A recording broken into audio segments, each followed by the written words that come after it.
हमारा मीरा भाईंदर की धरा पर कार्यक्रम के मुख्य संयोजक एडवोकेट रवि शर्मा जी, सुरेश खंडलवाल जी भी आइए साथ में, सुरेश गजेंद्र भंडारी जी, ओम प्रकाश कावड़िया जी, मुख्यमंत्री का मीरा भाईंदर के इस धरा पर भावभीना तहे दिल से स्वागत। हम सभी का सौभाग्य, अहोभाग्य, लोकसभा चुनाव के समर के बीच में आदरणीय मुख्यमंत्री भजनलाल जी शर्मा, पीपी चौधरी साहब, पुष्पेंद्र सिंह जी राठौड़ राणावत और मदन जी राठौड़ का हमारे बीच में उपस्थित होना।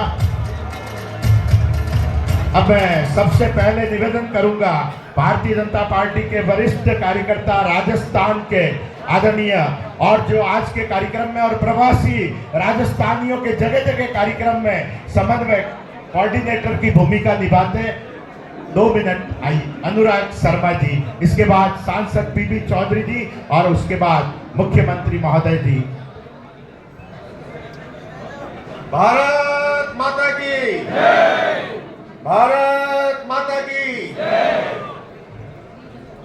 आज के इस प्रवासी प्रबुद्ध जन सम्मेलन में इस मंच की गरिमा को सुशोभित करने वाले राजस्थान के शौर्य और त्याग की धरा से स्वराज की इस धरा पर पधारे राजस्थान के यशस्वी मुख्यमंत्री आदरणीय भजनलाल शर्मा जी, पाली के हमारे लोकप्रिय सांसद आदरणीय पीपी चौधरी जी, आदरणीय सांसद मदन राठौड़ जी, पुष्पेंद्र सिंह जी राणावत, इस कार्यक्रम के संयोजक और बहुत ही ऊर्जावान नेता जिनकी ऊर्जा को मैंने 2 दिन के अंदर महसूस किया, ऐसे हमारे एडवोकेट रवि जी व्यास, गजेंद्र भंडारी जी, खंडेलवाल जी, सुरेश जी खंडेलवाल और मेरे साथी इस कार्यक्रम के समन्वयक भाई सुरेश शाह जी और मेरे सभी इस कार्यक्रम के जो मेरी टीम के साथी रहे, उन सभी का मैं हार्दिक अभिनंदन करता हूं। और आप जो इतनी बड़ी संख्या के अंदर हमारे नेता का, आपके राजस्थान के नेता का स्वागत करने यहाँ पधारे, उन सब का भी बहुत बहुत अभिनंदन, बहुत बहुत स्वागत। साथियों,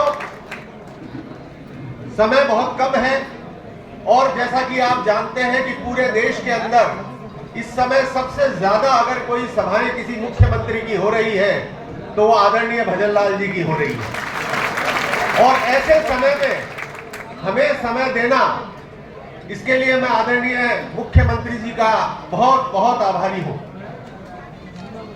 हम हमारी धरती से हमारी संस्कृति को लेके देश के विभिन्न भागों में गए और यहाँ महाराष्ट्र में स्वराज की धरती जो छत्रपति शिवाजी महाराज की धरती है, वहां पर हम महाराणा प्रताप की और भामाशाह की राष्ट्र प्रेम की संस्कृति को लेके आए और हमने हमारी संस्कृति को यहाँ रोपा।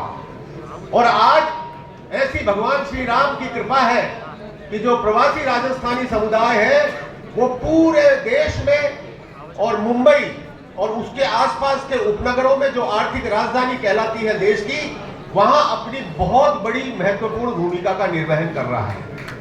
आदरणीय मुख्यमंत्री जी के संज्ञान में मैं एक बात लाना चाहूंगा कि जो ये क्षेत्र है मीरा भाईंदर क्षेत्र, उसमें 88% प्रवासी राजस्थानी निवास करते हैं। और जब उनको पता पड़ा कि उनका सिरमौर, उनका नेता, उनके सिर का ताज, उनका मुख्यमंत्री उनके बीच में संवाद करने आ रहा है, तो मैं आपको ये बताना चाहूंगा आदरणीय मुख्यमंत्री जी कि आज सुबह से जिस तरह लोगों में उत्साह है, जिस तरह से लोग बाग यहाँ डटे हुए हैं, वो अपने आप के अंदर अतुलनीय है। उसके लिए इन सभी का बहुत तहे दिल से अभिनंदन, हार्दिक अभिनंदन। साथियों, मैं आपको एक बात बताना चाहूंगा राजस्थान के विषय में, हमारे आदरणीय मुख्यमंत्री जी के विषय में, कि आदरणीय मुख्यमंत्री जी इतने सहज और सरल हैं कि वो हर कार्यकर्ता से मिलते हैं और हर कार्यकर्ता से बिल्कुल मुस्कुरा के मिलते हैं और उनको देख के कभी ऐसा लगता नहीं कि वो हमसे दूर है। हमेशा अपने दिल के करीब उनको हम महसूस करते हैं। और पिछले 5 महीनों में जो उनकी सरकार ने काम किया है वो काबिले तारीफ है। 2 बातें सिर्फ आपके बीच में मैं रखना चाहूंगा। पूरा राजस्थान प्यास से तड़प रहा था लोग बहुत प्यासे मर रहे थे। 5 साल से कांग्रेस की सरकार ये कह रही थी कि राजस्थान में पानी लाना संभव नहीं है, ये संभव हो ही नहीं सकता। और सिर्फ 5 महीने में ईआरसीपी परियोजना जमीन पे हकीकत का रूप ले रही है। उससे राजस्थान की प्यास भी बुझेगी और राजस्थान का औद्योगिक विकास भी होगा। ये से हमारे मुख्यमंत्री जी की परिकल्पना है। युवाओं के सपनों को लूटा जा रहा था, लुटेरी गैंग सक्रिय थी, लुटेरी माफिया सक्रिय थी, पेपर लीक हो रहे थे, धड़ल्ले से पेपर लीक हो रहे थे। पूर्ववर्ती सरकार बेबस थी, लाचार थी, मजबूर थी। उस पूर्ववर्ती सरकार के मुखिया ने यह कह दिया पेपर लीक रोकना संभव नहीं है, और 5 महीने के भीतर ही हमारे मुख्यमंत्री जी ने उस नकल माफिया को जेल के सलाखों के पीछे डाल दिया।